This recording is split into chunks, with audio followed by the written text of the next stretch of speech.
আমরাও বলে দিতে চাই, মুফতি আরিফ বিন হাবিব হাফিজাহুল্লাহ আমাদের একটা সম্পদ, আমাদের রত্ন। ওনার বিরুদ্ধে যতই ষড়যন্ত্র আর চক্রান্তই করা হোক না কেন, সব সময় সমস্ত ষড়যন্ত্র আর চক্রান্তকারীদেরকে উচিত জবাব দিতে হবে, বলেন ঠিক কিনা? এবং কয়েকদিন আগে আরেকজনকে দেখতে পেলাম, আমি বড় আশ্চর্য হয়ে যাই যখন দেখি ইসলাম বিদ্বেষীরা ইসলামের বিরুদ্ধে ষড়যন্ত্র করে, তখন মনটা মেনে নিতে চায় যে সে তো ইসলাম বিদ্বেষী, সে তো ইসলামে চক্রান্ত করবে।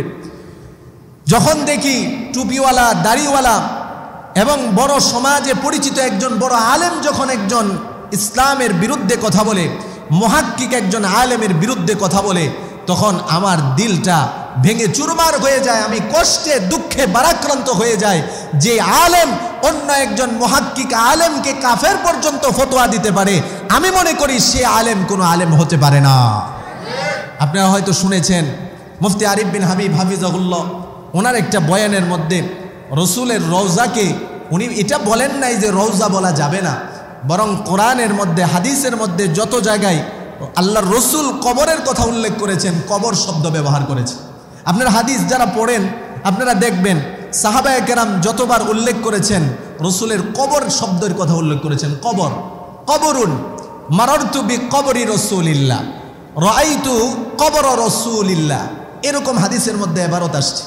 তো মুফতি আরিফ বিন হাবিব সাহেব উনি বলেছেন হাদিসের মধ্যে যেহেতু কবর শব্দ এসেছে, রওজা শব্দ যেহেতু আসেনি, তো আমি চাই আমার কথাটা যেন হাদিসের কথা হয়।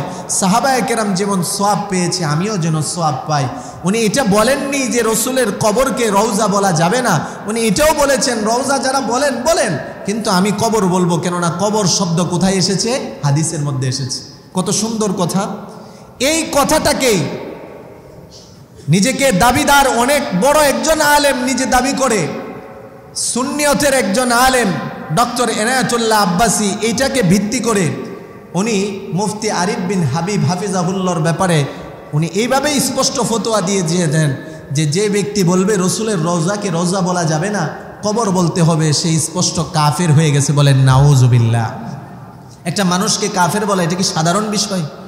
আপনি চিন্তা করে দেখেন আল্লাহ রসুলের হাদিস, তুমি যদি একটা মানুষের মধ্যে 99টা আলামত পাও কুফরি, একটা আলামত যদি তাকে ইসলাম আর মুসলমানের পাও, তারপরও তাকে কাফের ফতোয়া দিও না।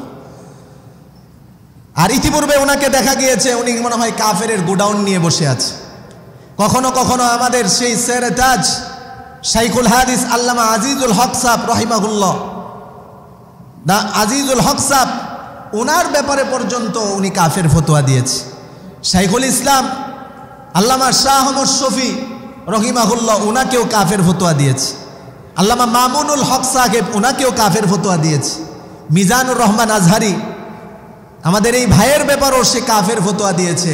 আমাদের জমানার এখন বর্তমানে মুহাক্কিক আলেমদের মধ্যে অন্যতম একজন আলেম শাইখুল হাদিস, ওনাকে পর্যন্ত কাফের ফতোয়া দিয়েছে। বলেন নাউজুবিল্লাহ।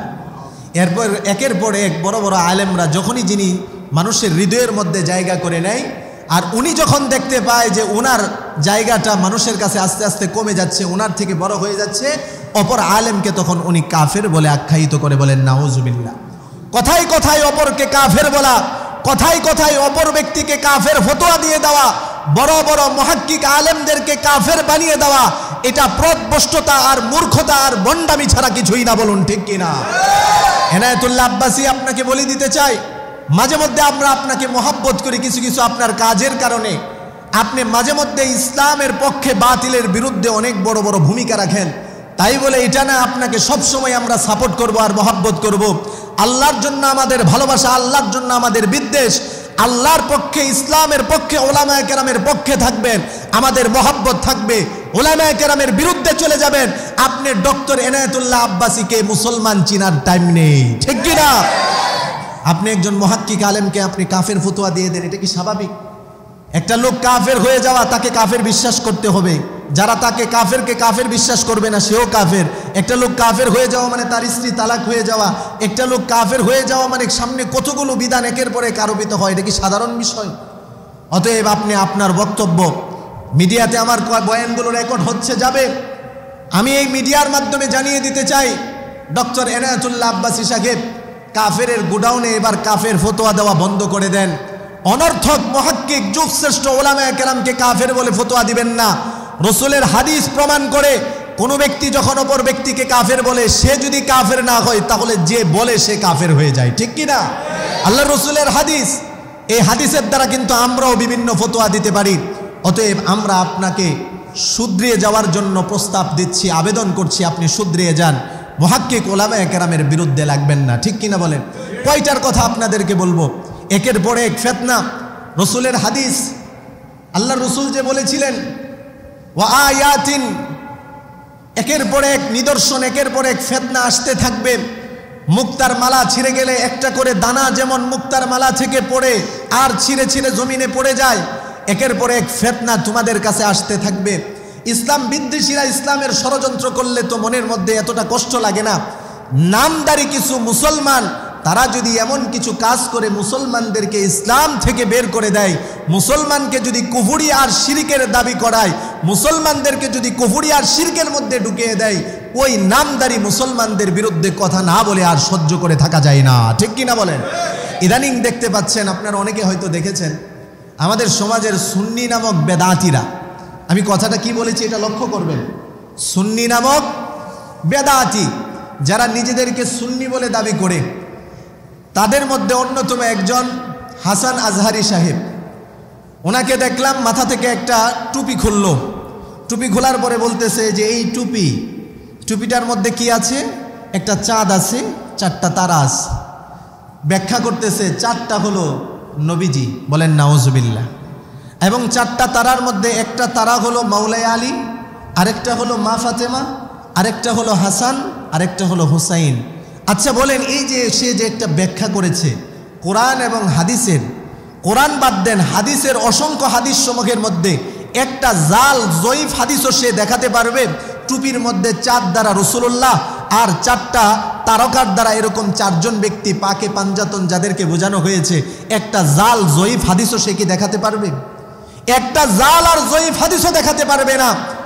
টুপির ব্যাপারে রসুলুল্লাহকে চাঁদের সাথে তুলনা করে রসুলুল্লাহর ইজ্জত বাড়ানো হয় নাই, বরং আল্লাহর রসুলের ইজ্জতকে কমানো হয়েছে, রসুলের ইজ্জতে আঘাত করা হয়েছে, বলেন ঠিক কিনা? আমার রসুলকে চাঁদের সাথে কি তুলনা করবে?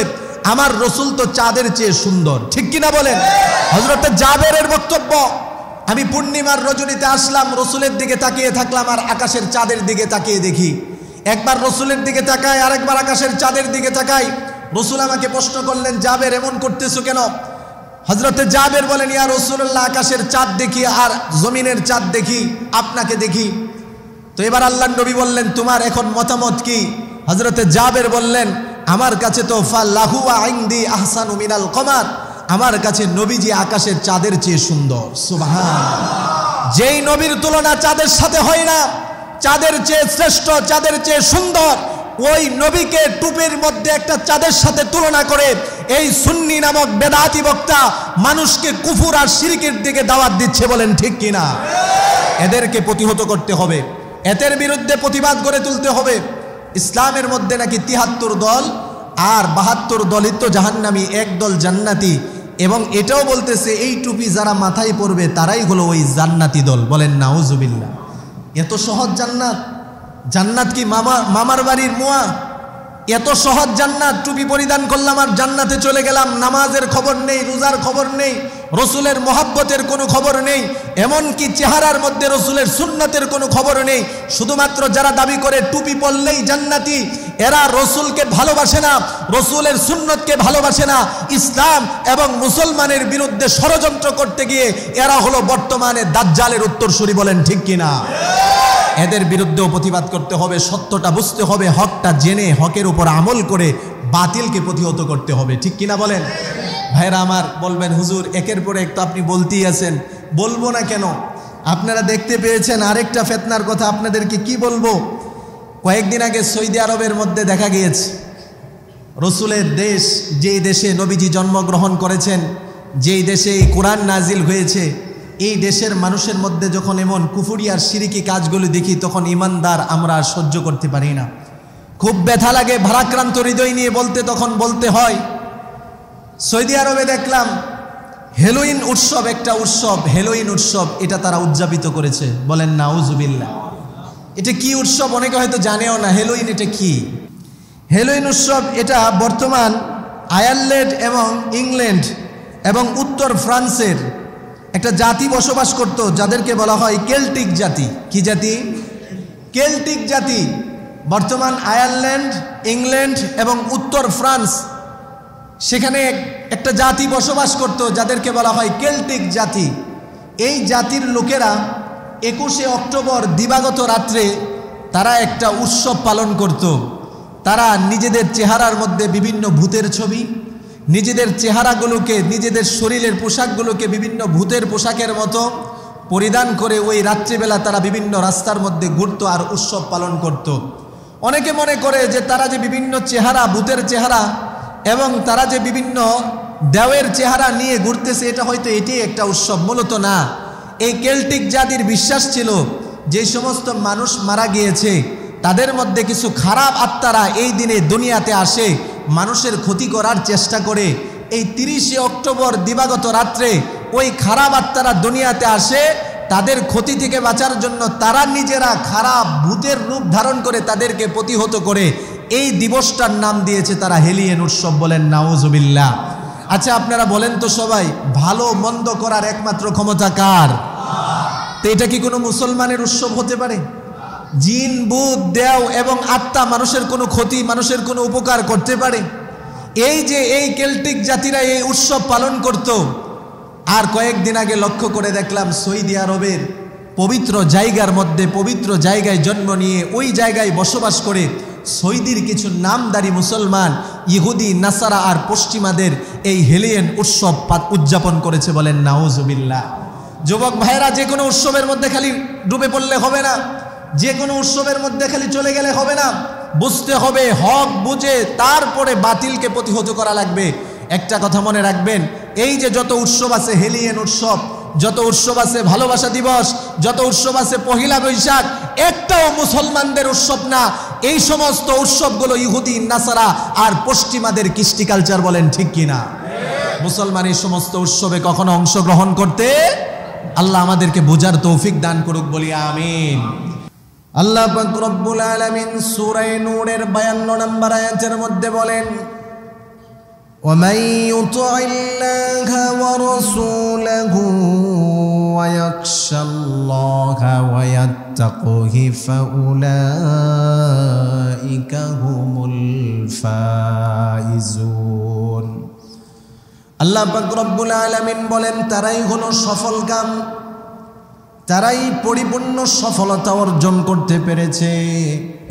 এক নাম্বার কাজ যারা করেছে, ওমাই ইউতিল্লাহ, যারা জীবনের প্রত্যেকটা পদে পদে, প্রত্যেকটা ক্ষেত্রে আল্লাহর আনুগত্যতা করেছে, তারাই হলো সফলকাম।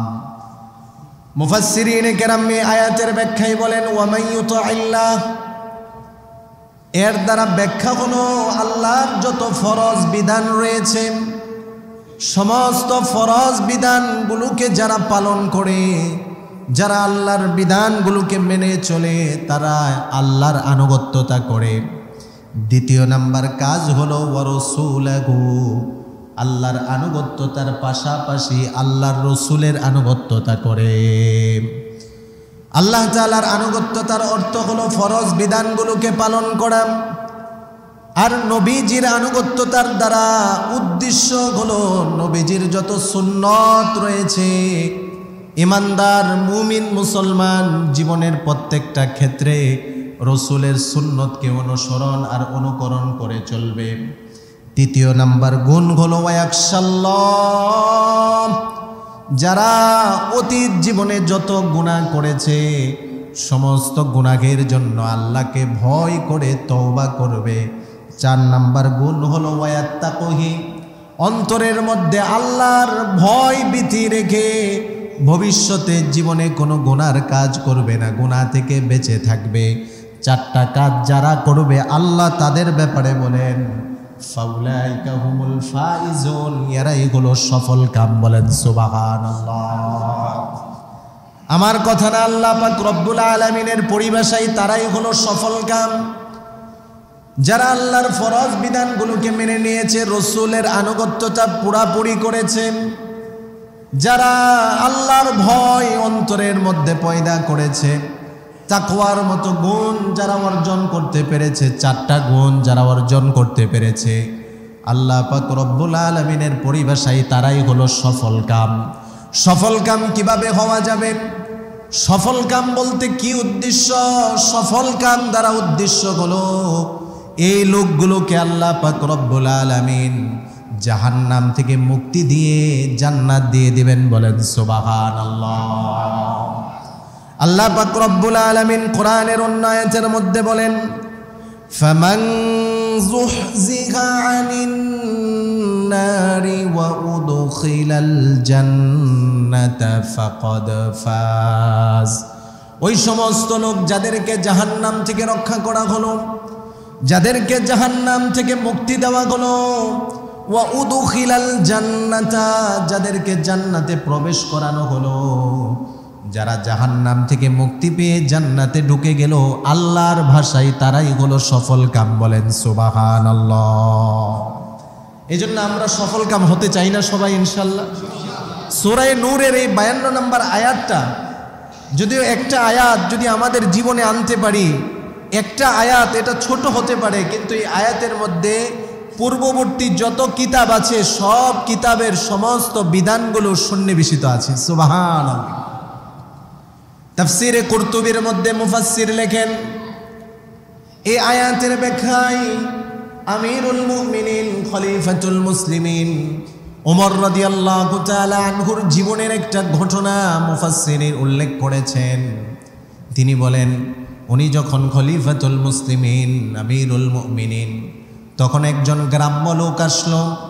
গ্রাম্য লোক এসে ওমর রাদিয়াল্লাহু তাআলা আনহুকে লক্ষ্য করে বলল, ও ওমর, তোমাকে সাক্ষী রেখে আমি বলতেছি, আশহাদু আল্লা ইলাহা ইল্লাল্লাহু ওয়া আশহাদু আন্না মুহাম্মাদান আবদুহু ওয়া রাসূলুহু। একজন গ্রাম্য লোক এসে ওমর রাদিয়াল্লাহু তাআলা আনহুর সামনে এসে সাক্ষী রেখে বলতেছে, ওমর, আমি সাক্ষ্য দিচ্ছি আল্লাহ ছাড়া কোনো মাবুদ নেই, কোনো ইলাহ নেই। আমি আরো সাক্ষ্য দিচ্ছি মুহাম্মদ সাল্লাল্লাহু আলাইহি ওয়াসাল্লাম আল্লাহর বান্দা এবং রাসূল। গ্রাম্য লোকটি মুসলমান হয়ে গেল। ওমর রাদিয়াল্লাহু তাআলা আনহু প্রশ্ন করলেন, ও ভাই, মুসলমান হয়েছ, কোনো কারণ আছে কি? লোকটা বলতেছে, ওমর, তাওরাত, জাবুর, ইনজিল, যত আসমানি কিতাব আছে, পূর্ববর্তী নবীদের উপর যত কিতাব অবতীর্ণ হয়েছে, আমি সমস্ত কিতাবাদিগুলো পড়েছি। কিন্তু যখন একজন মুসলমান কয়েদির মুখ থেকে সূরা নূরের এই 52 নম্বর আয়াতটা যখন সেই লোকটা শুনতে পেল, সেই লোকটা বলল, পূর্ববর্তী কিতাব পড়ে আমি যা শিখেছি, আমি যা জেনেছি, আল্লাহর কোরআনের একটা আয়াতের মধ্যে সব পেয়ে গিয়েছি। বলেন সুবহানাল্লাহ। সব কিতাব আমি পড়েছি, তাওরাত পড়েছি, জাবুর পড়েছি, ইনজিল পড়েছি, পূর্ববর্তী নবীদের উপর যত সহিফা নাজিল হয়েছে, অবতীর্ণ হয়েছে, সেগুলো আমি পড়েছি। সেগুলোর মধ্যে যত বিধিবিধান পেয়েছি, একজন মুসলিম কয়েদির মুখ থেকে কোরআনের এই আয়াতটা, ওয়া ইউতিল্লাহা ওয়া রাসূলাহু ওয়া ইয়াখশাল্লাহা ওয়া ইয়াত্তাকুহু ফাউলাইকা হুমুল ফাইজুন, একটা আয়াত শুনেছি, আমার কাছে মনে হয়েছে পূর্ববর্তী সব কিতাবের বিধান এই আয়াত, একটা আয়াতের মধ্যে জমা হয়েছে। সুবহানাল্লাহ।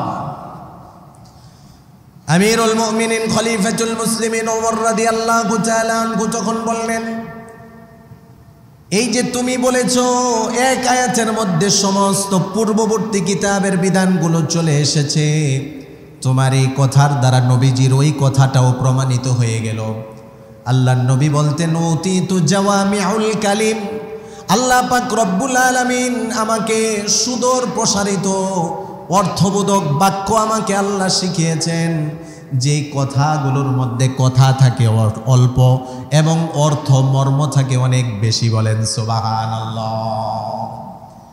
এই জন্য আমরা সব সময় আল্লাহর সব ফরজগুলোকে মানব এবং নবীজির সমস্ত সুন্নতগুলোকে অনুকরণ করব। অতীত জীবনের যত গুনাহ করেছি আল্লাহকে ভয় করে তওবা করব। ভবিষ্যৎ জীবনে আল্লাহর অভয় অন্তরে রেখে গুনাহ থেকে বেঁচে থাকব। চারটা গুণ যখন আমাদের মধ্যে চলে আসবে, আমাদের মুসলিম উম্মাকে সফলতা দান করবেন যিনি, তিনি কে? আরো জোরে মহাব্বতের সাথে বলেন, তিনি কে? আল্লাহ আমাদেরকে এই 4 গুণ অর্জন করার তৌফিক দান করুক, সবাই বলি আমিন। মুহতারাম হাজিরিন, সম্মানিত মুসল্লিয়ানে কেরাম, ঈমান বিধ্বংস কাজগুলো আমাদের সামনে একের পর এমন আসতেছে।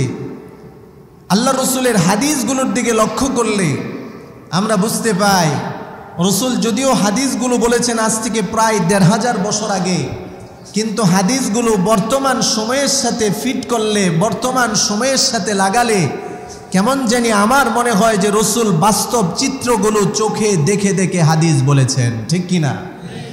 যেই ফিতনার কথাগুলো আল্লাহ রসুল বলে গিয়েছিলেন, সব ফিতনাগুলো বর্তমানে দেখা দিচ্ছে একের পরে, ঠিক কিনা বলে? আপনারা সহিহ বুখারীর 80 নম্বর 81 নম্বর হাদিসগুলো পড়বেন। 80, 81 এই হাদিসগুলোর মধ্যে নবী করিম সাল্লাল্লাহু আলাইহি ওয়াসাল্লাম কিয়ামতের অনেকগুলো আলামতের কথা বলেছেন। কিছু আলামত হলো আলামতে কুবরা, বড় বড় আলামত। কিছু আলামত হলো আলামতে সুগরা, কিয়ামতের ছোট ছোট আলামত। এবং আল্লাহ রসুল এটাও বলেছেন কিয়ামতের কিছু আলামত হলো কিয়ামতের পূর্বে জমিন থেকে আল্লাহ কিছু জিনিসকে উঠিয়ে নেবেন। হযরত আনাস ইবনে মালিক রাদিয়াল্লাহু তাআলা আনহু থেকে বর্ণিত হাদিস, সহিহ বুখারীর 80, 81, জামিউত তিরমিজির মধ্যে হাদিসটা এসেছে।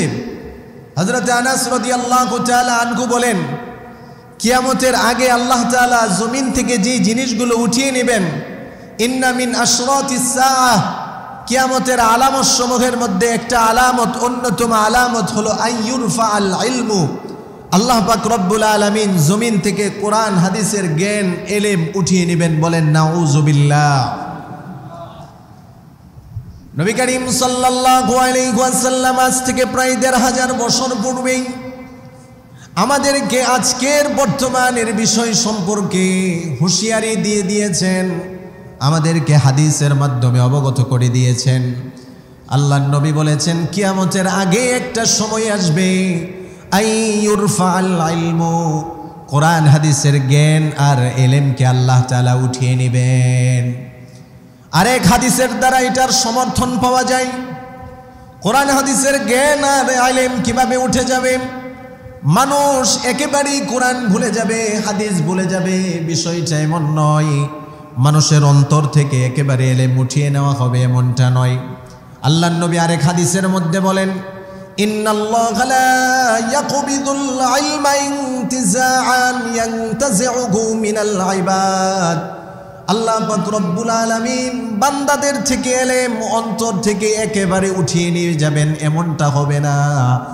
ওয়ালাকিন ইয়াকবিজুল উলামা বিকবজিল, ওয়ালাকিন ইয়াকবিজুল ইলমা বিকবজিল উলামা। আল্লাহ পাক রব্বুল আলামিন কিয়ামতের আগে অনেক বড় বড় আলেমদেরকে দুনিয়া থেকে উঠিয়ে নেওয়ার মাধ্যমে আল্লাহ তাআলা এলেমকে জমিন থেকে উঠিয়ে নেবেন।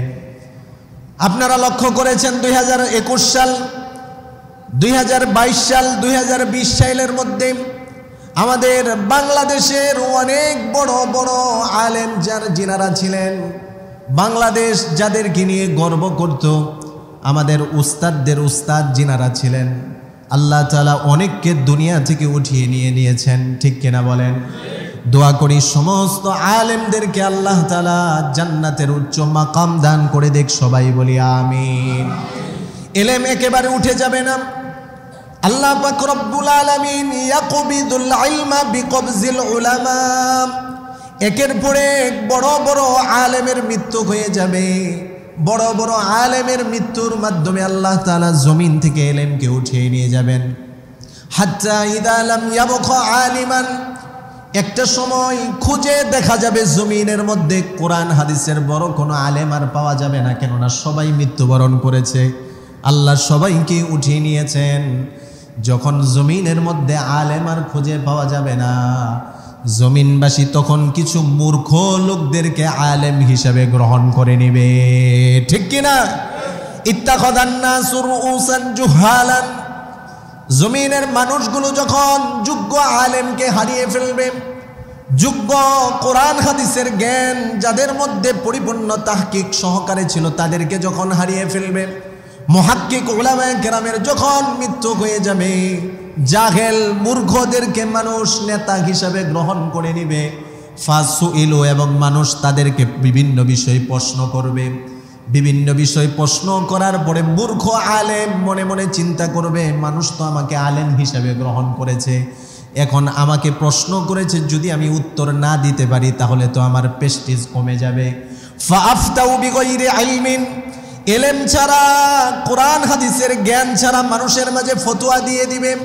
ফাদল্লু ওয়া আদল্লু, নিজেও পথভ্রষ্ট হবে, সমাজের মানুষকেও ভুল ফতোয়া দেওয়ার মাধ্যমে পথভ্রষ্ট করবে।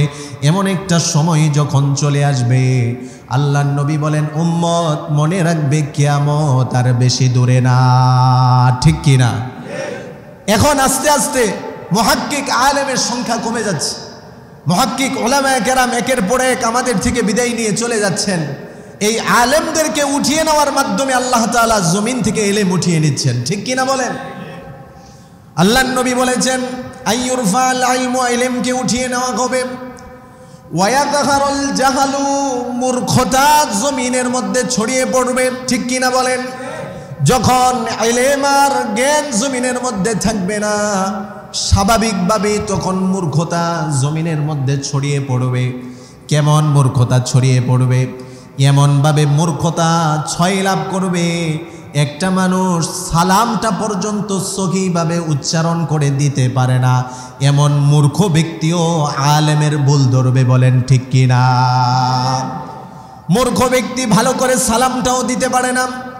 কোরআন হাদিসের ন্যূনতম জ্ঞান যার মধ্যে নেই, কোরআন হাদিসের সাধারণতম জ্ঞান যেই মূর্খ ব্যক্তির মধ্যে নেই, সে দুনিয়ার হাইসিয়তের দিক দিয়ে বড় নেতা হতে পারে, বড় রাজনীতিবিদ হতে পারে, দুনিয়ার শিক্ষায় ভালো শিক্ষিত হতে পারে, কিন্তু মূর্খতা কোরআন হাদিসের জ্ঞানের অভাবের কারণে মূর্খতা এমনভাবে ছড়িয়ে পড়বে, একজন আলেম কোরআন হাদিসের বয়ান করার পরে ওই মূর্খ লোক সালামটা পর্যন্ত ভালো করে দিতে পারে না, সে হাদিসগুলোকে মিথ্যা দাবি করবে। বলেন ঠিক কিনা? গত কয়েকদিন আগে আপনারা দেখতে পেয়েছেন কিশোরগঞ্জ কটিয়াদীতে আমাদের বাংলাদেশের শুধুমাত্র উলামায়ে কেরাম নয়, সমস্ত বাংলাদেশ নয়, শুধু সারা বিশ্বের মুসলিম উম্মার জন্য একটা সম্পদ হলো মুফতি আরিফ বিন হাবিব। ঠিক কিনা? মুফতি আরিফ বিন হাবিব সমগ্র বিশ্বের, আমি মনে করি মুসলমানদের জন্য একটা রত্ন, একটা সম্পদ। কোরআন হাদিসের কথাগুলো এত সুন্দর করে বলেন, রেফারেন্স দিয়ে, দলিল দিয়ে, হাদিস নাম্বার দিয়ে, কিতাব বলে বলে, কোরআনের আয়াতের সংখ্যা বলে বলে এত সুন্দরভাবে বয়ান করেন। ইতিপূর্বে বাংলাদেশে এমন অনেক বড় বড় আলেম ছিলেন যারা এইভাবে বয়ান করতেন, কিন্তু বর্তমানে বাংলাদেশের মধ্যে এমনভাবে বয়ান করার একজনই আছেন, তিনি হলেন মুফতি আরিফ বিন হাবিব। ঠিক কিনা? এত সুন্দর করে বয়ান করেন, তিনার বয়ান দেখে আমরা অনেকে উৎসাহিত হই। আমি বিশেষ করে বলি, আমি নিজের ব্যাপারে বলতেছি, উনার বয়ান দেখে আমি উৎসাহিত হই, উনার হাদিস মুখস্থ করা দেখে আমি উৎসাহিত হই। আমিও রাত্রে উঠে উঠে হাদিস মুখস্থ করি যে উনার মতো আমি হাদিস বলে বলে বয়ান করব। এরকম আমার মতো হাজারো আলোচক আছে বাংলাদেশে। আলোচনার ধারা যিনি পরিবর্তন করে দিয়েছেন। একটা সময় ছিল কিচ্ছা গল্প কাহিনী বলে মানুষকে হাসিয়ে ঘন্টা কি ঘন্টা সময় মানুষ পার করে দিত। ঠিক কিনা বলেন? কিন্তু এখন মানুষ যেমন সজাগ হয়েছে, মানুষের মধ্যে, সাধারণ মানুষের মধ্যে যেমন কোরআন হাদিসের সঠিক জ্ঞান আহরণ করার ইচ্ছা যেমন জেগে উঠেছে, উলামায়ে কেরাম এখন সজাগ হয়েছে। যেই সেই কথা আর এখন বলে না, রেফারেন্স আর কোরআন হাদিসের দালাইল ভিত্তিক আলোচনাই করে। ঠিক কিনা বলেন? এত সুন্দর করে আলোচনা করার পরে, দীর্ঘ সময় আলোচনা করার পরে মূর্খ নেতা পাশে বসে রয়েছিল। হুজুর চলে যাওয়ার পরে এই মূর্খ নেতা সালামটাও ভালো করে দিতে পারে না। এই কুলাঙ্গার বলতেছে সবগুলো কথা যা বলেছে এই আল্লাহর রসুলের হাদিসগুলো নাকি মিথ্যা। বলেন নাউজুবিল্লাহ। মানুষ এখন সজাগ হয়েছে, মুসলমান এখন প্রতিবাদ করতে শিখেছে, মুসলমানের মন মানসিকতা এখন পরিবর্তন হয়েছে। এখন আর সেই সময় নেই কোরআন হাদিসের কথাকে জাল বলে চালিয়ে দিবে, উলামায়ে কেরামের কথাকে মিথ্যা বলে চালিয়ে দিবে, উলামায়ে কেরামের কথার মধ্যে বেটু দিবে।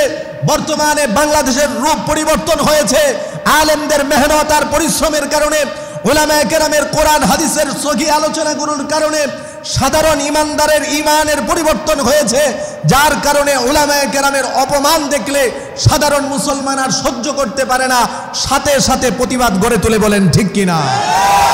এটার বাস্তব চিত্র, বাস্তব নমুনা দেখতে পেয়েছি। আমার কাছে খুব ভালো লেগেছে, আমি খুব খুশি হয়েছি। আপনি নেতা হতে পারেন, এক সময়কার আপনি নেতা ছিলেন।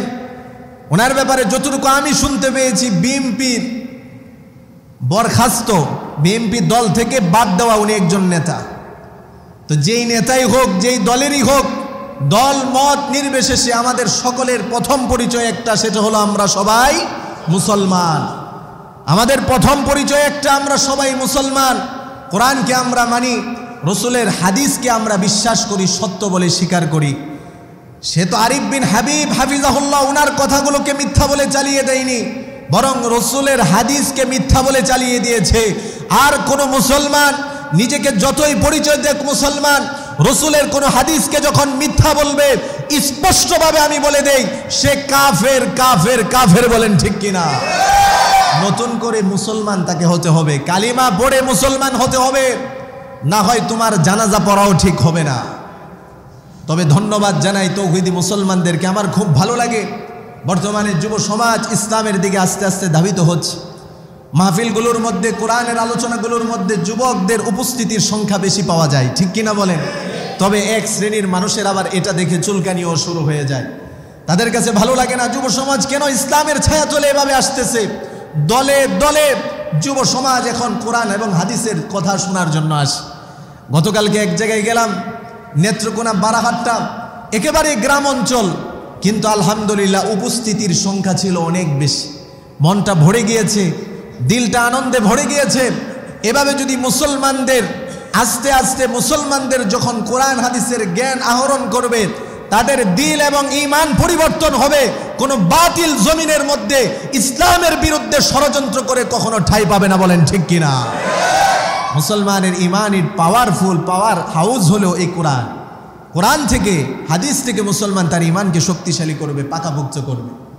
আলহামদুলিল্লাহ, ধন্যবাদ জানাই যেই নেতা কোরআন এবং হাদিসের কথাগুলোকে মিথ্যা বলে অপবাদ দিয়েছে, সেই নেতার উপর তার কপালে পর্যন্ত জুতাও এসেছে, ঠিক কিনা বলেন? এটাই উপযুক্ত প্রমাণ, এটাই উপযুক্ত একমাত্র শাস্তি। দল মত নির্বিশেষে, নেতা চিনি না, নেত্রী চিনি না, একটাই পরিচয় আমাদের মুসলমান। যখনই দেখব ইসলামের উপর কোনো আঘাত, যখনই দেখব কোরআনের উপর কোনো আঘাত, যখনই দেখব উলামায়ে কেরাম যুগ শ্রেষ্ঠ সন্তান যারা, নবীদের উত্তরসূরি যারা, তাদের উপর যখনই দেখব কোনো আঘাত, কোনো মুসলমান তখন চুপ থাকতে পারে না। মুসলমান অবশ্যই প্রতিবাদ গড়ে তুলবে, অবশ্যই প্রতিবাদ করবে। মুসলমান তাদের জুতা পর্যন্ত নিক্ষেপ করতে দেরি করে না। আমি খুব আনন্দিত হয়েছি, আমার কাছে খুব ভালো লেগেছে। আমি প্রায় জায়গায় বলেছি, আপনারা সবাই সদা সর্বদা সবসময় প্রস্তুত থাকবেন। বাড়ির থেকে যখন মাহফিল শোনার জন্য আসেন, যেই মাহফিলেই যান, জুতা পরিধান করে যাবেন তো অবশ্যই। তবে জুতাটা যেন নতুন জুতা না হয়, পুরাতন জুতা হয়। কেননা নতুন জুতা নিক্ষেপ করতে গেলে মনের মধ্যে হয়তো একটু বাধা লাগতে পারে, যে নতুন জুতাটা এটা এখন মেরবো, পরে কি পাই কি না পাই। তো পুরাতন জুতা থাকলে তখন তো আর জুতা থাকলে তখন মনের মধ্যে আর কোনো দ্বিধা থাকবে না, সন্দেহ থাকবে না, থাকবে তখন নির্বিশেষে সবাই একমাত্র ওই কুলাঙ্গারকে জুতা দ্বারা স্বাগতম জানাতে পারবেন, ঠিক কিনা বলে? এই জন্য ইসলামের পক্ষে, কোরআনের পক্ষে, হাদিসের পক্ষে সবসময় থাকতে হবে। এগুলো কিয়ামতের আলামত। আল্লাহ রসুল যে বলেছেন, একের পর এক সবগুলো দেখা যাচ্ছে। তো কিয়ামতের আলামত যেটা বলতেছিলাম, সহিহ বুখারীর 41 নম্বর হাদিস থেকে, আইয়ুরফাল ইলমু, ইলম উঠিয়ে নেওয়া হবে, ওয়ায়াজহারুল জাহলু, সমাজের মধ্যে মূর্খতা ছড়িয়ে পড়বে, এবং আরেকটা হলো ওয়ায়াকসুরুজ জিনা, জিনা ব্যভিচারীর সংখ্যা জমিনের মধ্যে বেড়ে যাবে। এটা মনে হয় জমিনের মধ্যে এখনো শুরু হয়নি। কথা বলেন, হয়েছে? আওয়াজ দিয়ে বলেন, হয়েছে? জিনা ব্যভিচার কি জমিনের মধ্যে কমতেছে দিনে দিনে না বাড়তেছে? পাগলের দিন শেষ হয় না।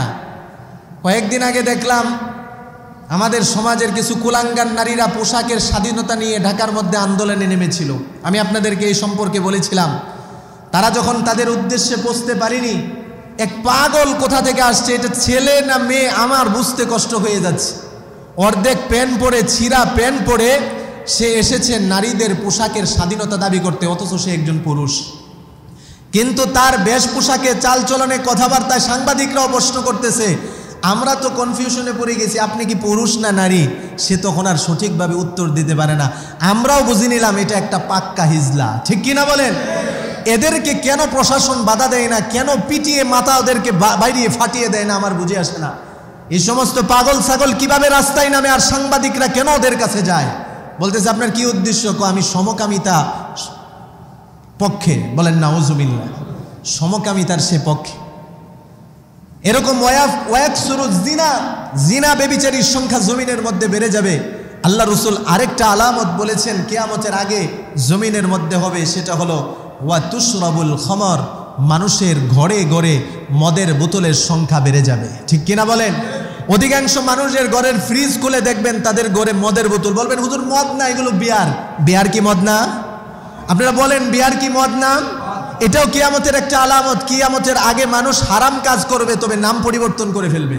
কেউ আর মদ বলবে না, বলবে ব্র্যান্ডি, বলবে হুইস্কি, বলবে বিয়ার, বলবে ফেন্সিডিল। এগুলো তো মদ না। এই যে মদ, এগুলোর নাম যেটাই পরিবর্তন হোক, মদ মদ। কিয়ামতের আগে এটার সংখ্যা বেড়ে যাবে। আপনারা বলেন এই আলামত কি পাওয়া গেছে নাকি যাবে? পাওয়া গেছে। ওয়াশুরিবাতিল খুমুর, মদ প্রাণ বেশি বেশি বেশি সমাজের মধ্যে বেড়ে যাবে। কিয়ামতের আরেকটা আলামত হলো ওয়ায়াকসুরুন নিসা, জমিনের মধ্যে মহিলাদের সংখ্যা বেশি বেড়ে যাবে। ওয়ায়াকসুরুন নিসা, মহিলাদের সংখ্যা বেশি বেড়ে যাবে। ওয়ায়াকিল্লুর রিজাল, দিন কি দিন পুরুষের সংখ্যা কমতে থাকবে। এটার অন্যতম একটা আলামত দেখবেন আপনারা, ইদানিং সময়ের মধ্যে যাদেরই সন্তানাদি হচ্ছে বেশিরভাগ মেয়ে। কি হচ্ছে? বেশিরভাগ মেয়ে। কিয়ামতের আলামত, পুরুষের সংখ্যা দিনকে দিন কমতে থাকবে, মহিলাদের সংখ্যা বেড়ে যাবে।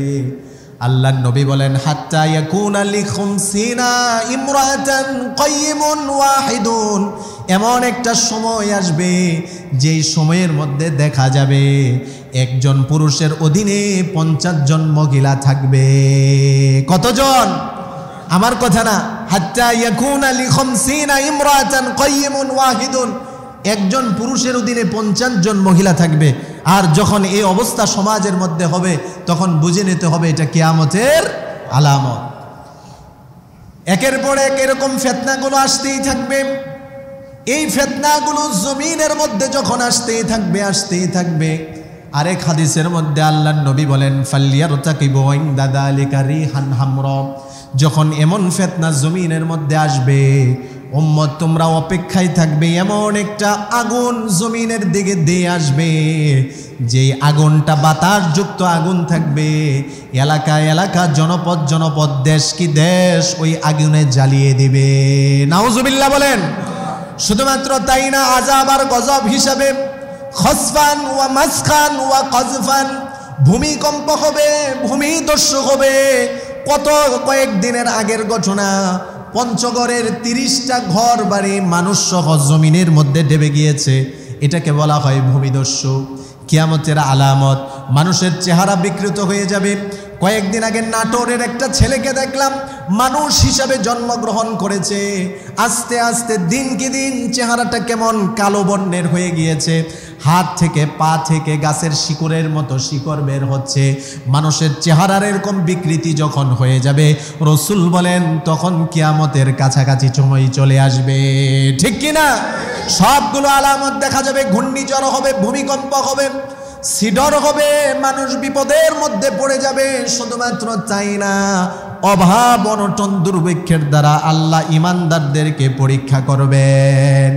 আপনারা ইতিমধ্যে অনেকে শুনতে পেয়েছেন, আমাদের দেশের মাননীয় প্রধানমন্ত্রী 2023 সাল সম্পর্কে আমাদেরকে সতর্কবাণী দিয়েছেন। ও জনগণেরা, আপনারা সাবধান হয়ে যান, 2023 সালটা নাকি বড় দুর্ভিক্ষের সময়। প্রধানমন্ত্রী বলেছেন আপনারা সবাই সতর্ক হন, 2023 সাল এটা বড় দুর্ভিক্ষের সময়। আমিও এই কথাটাকে মেনে নিলাম। 2023 সাল 2024-25 দিন, যেই দিনগুলো আমাদের থেকে চলে গিয়েছে এই দিনগুলো ভালোই গিয়েছে। আল্লাহর রসুল বলেছেন আজকের দিন থেকে আগামীকাল ভালো হবে এই কল্পনাও তুমি কখনো করবে না। ঠিক কিনা বলেন? 2022 থেকে 23 যে ভালো হবে এটা কখনো আপনি কল্পনা করে পারবেন না। দ্রব্যমূল্যের দাম যেভাবে একের পর এক বাড়তেছে, জিনিসের দাম ঊর্ধ্বগতির কারণে মানুষের যে খানা পিনা, মানুষ কারেন্টের কারণে গ্যাসের কারণে যে কষ্ট ভোগ করতেছে এটা কমবে না, এটা আরো বাড়তেই থাকবে বাড়তেই থাকবে। মানুষ অভাব অনটনের মধ্যে পড়ে যাবে, গাছের পাতা পর্যন্ত জমিনের ঘাস পর্যন্ত ছিঁড়ে ছিঁড়ে মানুষ খেতে বাধ্য হবে। আর এই কারণগুলো তখনই হবে যখন মানুষ গুনাহের মধ্যে লিপ্ত হয়ে যাবে। ঠিক কিনা? মানুষের মধ্যে যখন গুনাহের প্রবণতা বেড়ে যাবে, মানুষের মধ্যে যখন নাফরমানির প্রবণতা বেড়ে যাবে, আল্লাহ তখন দুর্ভিক্ষ দিয়ে তাদেরকে পরীক্ষা করবেন। ঠিক কিনা বলেন? এবং কোরআনের হাদিস, কোরআনের আয়াত প্রমাণ করে, হাদিস প্রমাণ করে, যখন এমন একটা সময় আসবে নর্তকীদের দাম বেড়ে যাবে, গায়িকাদের নায়িকাদের দাম বেড়ে যাবে, আলেম উলামাদের দাম কমে যাবে, ওই সময় আল্লাহ পাক রব্বুল আলামিন জমিনবাসীদেরকে দুর্ভিক্ষ দিয়ে পরীক্ষা করবেন। এটাও কিয়ামতের একটা আলামত। এজন্য ভাইরা আমার, মুরব্বী বাবারা আমার, এই ফিতনা ফাসাদের সময় সবাইকে আমাদের একটাই প্রস্তুতি নিতে হবে। কে কত বেশি চাল আর ডাল আর তেল ঘরের মধ্যে আপনি গুদামজাত করবেন, এই প্রস্তুতি দিয়ে আপনি দুর্ভিক্ষ থেকে বাঁচতে পারবেন না। ঠিক কিনা বলেন? বরং সবাই আমরা ঐক্যবদ্ধ হয়ে যাই, নাফরমানি ছেড়ে দেব, গুনাহ ছেড়ে দেব, কোনো গুনাহের কাজের মধ্যে আমরা অংশগ্রহণ করব না। বিশেষ করে যেই সমস্ত কাজগুলো মুনাফিকের আলামত, এই সমস্ত কোনো কাজ যেন মুসলমানের মধ্যে না আসে। ঠিক কিনা বলেন? আপনারা সহিহ মুসলিমের 219 নাম্বার, 220, 221, 222 কয়টা হাদিসের সংখ্যা বললাম? 4টা। সহিহ মুসলিমের 219, 220, 21, 22 এই 4টা হাদিস আপনারা বাড়িতে গিয়ে পড়বেন। এই হাদিসগুলোর মধ্যে আল্লাহ রসুল মুনাফিকের কিছু আলামত বলেছেন। মুনাফিকের আলামত মুসলমান যারা আছে তাদের মধ্যে যেন কখনো না আসে। কেননা এই আলামতগুলো যদি মুসলমানের মধ্যে চলে আসে, মুসলমান আর তখন মুসলমান থাকবে না, মুসলমান তখন মুনাফিক হয়ে যাবে। আর মুনাফিকের ঠিকানা আল্লাহ বলেন ইন্নাল মুনাফিকিনা ফিদ দারকিল আসফালি মিনান নার, মুনাফিকের ঠিকানা হলো জাহান্নামের অতল গহ্বরে। বলেন নাউযুবিল্লাহ। সহিহ মুসলিমের এই হাদিসগুলোর মধ্যে আল্লাহর নবী বলেন আয়াতুল মুনাফিকি সালাসুন, মুনাফিকের আলামত হলো 3টি। এই হাদিসের মধ্যে এসেছে 3টি। এই হাদিসের আগের হাদিস অর্থাৎ 219 নাম্বার হাদিসের মধ্যে এসেছে 4টি, 20 নাম্বার হাদিসের মধ্যে এসেছে 3টি। 1 নাম্বার মুনাফিকের আলামত হলো ইদা হাদ্দাসা কাযাবা, মুনাফিকের আলামত হলো মুনাফিক যখনই কথা বলে সত্য কথা বলে না, কথায় কথায় মিথ্যা কথা বলে। যেই মুসলমান কথায় কথায় মিথ্যা কথা বলে, আমি বলে দিতে চাই সে মুসলমান না, সে মুনাফিক। ঠিক কিনা? মুনাফিকের আলামত পাওয়া গেছে। আপনি রাগ করলে কিছু করার নেই, এটা তো আমার কথা আমি বলতেছি না, রসুলের কথাগুলো আমি আপনাদেরকে নকল করে শোনাচ্ছি। মুনাফিকের 1 নাম্বার আলামত হলো ইদা হাদ্দাসা কাযাবা, মুনাফিক যখন কথা বলে মিথ্যা কথা বলে। যারা ইমানদার হবে তারা কখনো মিথ্যা কথা বলতে পারে না। ঠিক কিনা বলেন? ইমানদারের ইমানের দাবি হলো সে মিথ্যা বলবে না। মরে যাবে, তার লস হয়ে যাবে, কোটি কোটি সম্পদ তার থেকে চলে গেলেও সে কখনো মিথ্যার আশ্রয় নেবে না। দুঃখজনক হলে সত্য কথা, সমাজে অধিকাংশ ব্যবসায়ীদেরকে লক্ষ্য করলে দেখা যায় ব্যবসায়ী লাভবান হওয়ার জন্য একটা পুঁজি ধরে, সেটা হলো মিথ্যার পুঁজি। ঠিক কিনা? মিথ্যা নামক পুঁজিটা অধিকাংশ, আমি সবার কথা বলতেছি না, অধিকাংশ ব্যবসায়ী ভাইরা ব্যবসার মধ্যে মিথ্যার পুঁজি অবলম্বন করার কারণে, দুনিয়া উপার্জন করার কারণে মিথ্যার পুঁজি গ্রহণ করে নিয়েছে, যার কারণে মুনাফিকের একটা আলামত তার মধ্যে চলে এসেছে। আল্লাহর নবী আমাদেরকে বলেছেন আলাইকুম বিসসিদকি, উম্মত তোমাদের জন্য আবশ্যক সদা সর্বদা সত্য কথা বলা। ফাইন্নাস সিদকা ইয়াহদি ইলাল বিররি, সত্য মানুষকে পুণ্যের দিকে পথ দেখায়। ওয়া ইন্নাল বিররা ইয়াহদি ইলাল জান্নাহ, আর পুণ্যের কাজ, নেকের কাজ মানুষকে জান্নাতের দিকে নিয়ে যায়। বলেন সুবহানাল্লাহ। একটা মানুষ যখন সত্য কথা বলতে থাকে, একটা মানুষ যখন সত্যের সাথে থাকতে থাকে, আল্লাহর নবী বলেন সত্য কথা বলতে থাকে, সত্যের সাথে থাকতে থাকে, একটা সময় এমন হয়ে যায় হাত্তা ইউকতাবা ইনদাল্লাহি সিদ্দিক, আল্লাহর কাছে ওই বান্দাটা সিদ্দিকে পরিণত হয়ে যায়। বলেন সুবহানাল্লাহ। আল্লাহর নবী বলেন ওয়াইয়াকুম বিল কিযব, ও আমার উম্মত, মিথ্যা কথা থেকে, মিথ্যা অবলম্বন করা থেকে তোমরা বেঁচে থাকবে। মুসলমান মরে যাবে, কখনো মিথ্যা বলতে পারে না, ঠিক কিনা বলেন? উম্মত মিথ্যা কথা থেকে বেঁচে থাকবে, কেননা ফাইনাল কিযবা ইয়াহদি ইলাল ফুজুর, মিথ্যা তোমাদেরকে পাপাচারের দিকে নিয়ে যাবে। আর ওয়া ইন্নাল ফুজুরা ইয়াহদি ইলান নার, সমস্ত পাপাচার মানুষকে জাহান্নামের দিকে নিয়ে যায়। অনেক সময় দেখা যাবে একটা মানুষ একটা মিথ্যা কথা বলার কারণে সে জাহান্নামী হয়ে যাবে। বলেন নাউজুবিল্লাহ। একটা মানুষ যখন মিথ্যা বলতেই থাকে, মিথ্যা বলতেই থাকে, মিথ্যার সাথে সে থাকতেই থাকে, হাত্তা ইউকতাবা ইনদাল্লাহি কাযযাবান, আল্লাহর কাছে ওই বান্দাটা তখন মিথ্যাবাদী হিসাবে পরিণত হয়ে যায়। এমনও হতে পারে মৃত্যুর সময় বেঈমান হয়ে সে মৃত্যুবরণ করে। বলেন নাউজুবিল্লাহ। এজন্য ভাইয়েরা আমার, মুরব্বী বাবারা আমার, আজকে থেকে সবাই শপথ গ্রহণ করি, সিদ্ধান্ত নিয়ে নেই যা বলেছি মিথ্যা, অতীত হয়ে গিয়েছে, তওবা করি, জীবনে ভবিষ্যতে আর কখনো মিথ্যা বলবো না। রাজি আছি তো ইনশাল্লাহ? সবাই রাজি আছি তো ইনশাল্লাহ? ইদা হাদ্দাসা কাযাবা হাদনামান, মুনাফিকের এক নাম্বার আলামত হলো যখন কথা বলে মিথ্যা বলে। দ্বিতীয় নাম্বার মুনাফিকের আলামত হলো ওয়া ইদা তুমিনা খানা, মুনাফিকের কাছে যখন আমানত রাখা হয়, মুনাফিক আমানতের খিয়ানত করে। বলেন ঠিক কিনা? এই চরিত্র মনে হয় এখন মুসলমানদের মধ্যে নেই, এই চরিত্র এখন মুসলমানের মধ্যে চলে এসেছে। আর কিয়ামতের একটা অন্যতম আলামত হলো ওয়াল আমানাতু মাগনামান, আমানত যখন ব্যক্তিগত সম্পদে পরিণত হয়ে যাবে, আল্লাহর নবী বলেন তখন তোমরা কিয়ামতের জন্য অপেক্ষায় থাকবে। বর্তমান সময়ের দিকে লক্ষ্য করেন, একজন ছোট মানুষ থেকে উপরের স্তর পর্যন্ত যত মানুষ আছে, ইউনিয়ন পরিষদ থেকে নিয়ে একেবারে উপর প্রধানমন্ত্রী পর্যন্ত যারা আছে, সবার কাছে দেশের সম্পদগুলো আমাদের জনগণের আমানত। ঠিক কিনা বলেন? সবার কাছে দেশের সম্পদগুলো জনগণের আমানত, দেশের টাকাগুলো জনগণের, সরকারের কাছে আমানত, যারা নেতৃস্থানীয় আছে তাদের কাছে আমানত।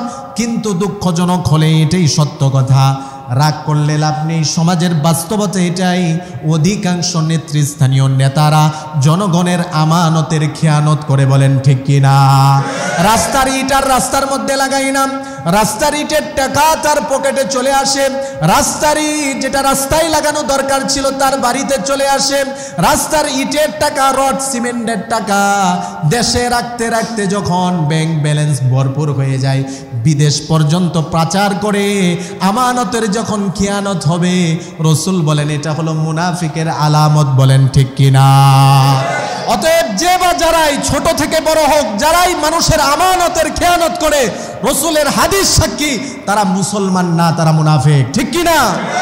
প্রত্যেকটা সম্পদ, জনগণের সম্পদ সরকারের কাছে আমানত, প্রত্যেকটা নেতৃস্থানীয় ব্যক্তিদের কাছে আমানত। আমরা আপনার কাছে যদি একজন কিছু আমানত রাখি, এটা আপনার কাছে আমানত, কিন্তু আমাদের মধ্যে ওই প্রবণতা চলে আসছে, কেউ আমানত রাখলে মনে করি এটা আমার, আমানত রাখলে কি মনে করি আমার। মুনাফিকের আলামত এটা যেন না আসে। 3 নাম্বার মুনাফিকের আলামত হলো ওয়াইদা ওয়াদা আখলাফা, মুনাফিক যখন ওয়াদা করে ওয়াদা ভঙ্গ করে। এই আলামত মনে হয় মুসলমানদের মধ্যে নাই, জোরে বলতে হবে। ওয়াইদা ওয়াদা আখলাফা, কত ওয়াদা আমরা শুনি, কত প্রতিশ্রুতি আমরা শুনি, আপনাদেরকে এই দিব সেই দিব, 10 টাকা কেজি চাল খাওয়াবো, ঘরে ঘরে বিদ্যুৎ যাবে, গ্যাস যাবে, এই যাবে সেই যাবে। চাল 10 টাকা কি, 10-এর পাশে এখন আরেকটা শূন্য বসেছে। ঠিক কিনা বলেন? এই যে বিভিন্ন ওয়াদা আর প্রতিশ্রুতি জনগণকে যারা দেয়, যারা মানুষের সাথে প্রতিশ্রুতি ভঙ্গ করে, সে নেতা হোক আর সাধারণ ব্যক্তি হোক, ওয়াদা যারা ভঙ্গ করে তাদের মধ্যে মুনাফিকের আলামত চলে এসেছে। বলেন ঠিক কিনা? আরেক হাদিসের মধ্যে আরেকটা আলামত এসেছে, 4 নাম্বার আলামত হলো মুনাফিক যখন ঝগড়া করে, কথায় কথায় গালি দেয়, তাহলে চারটা আলামত আমরা পেলাম। ইদা হাদ্দাথা কাদাবা, মুনাফিক কথা বললে মিথ্যা বলে।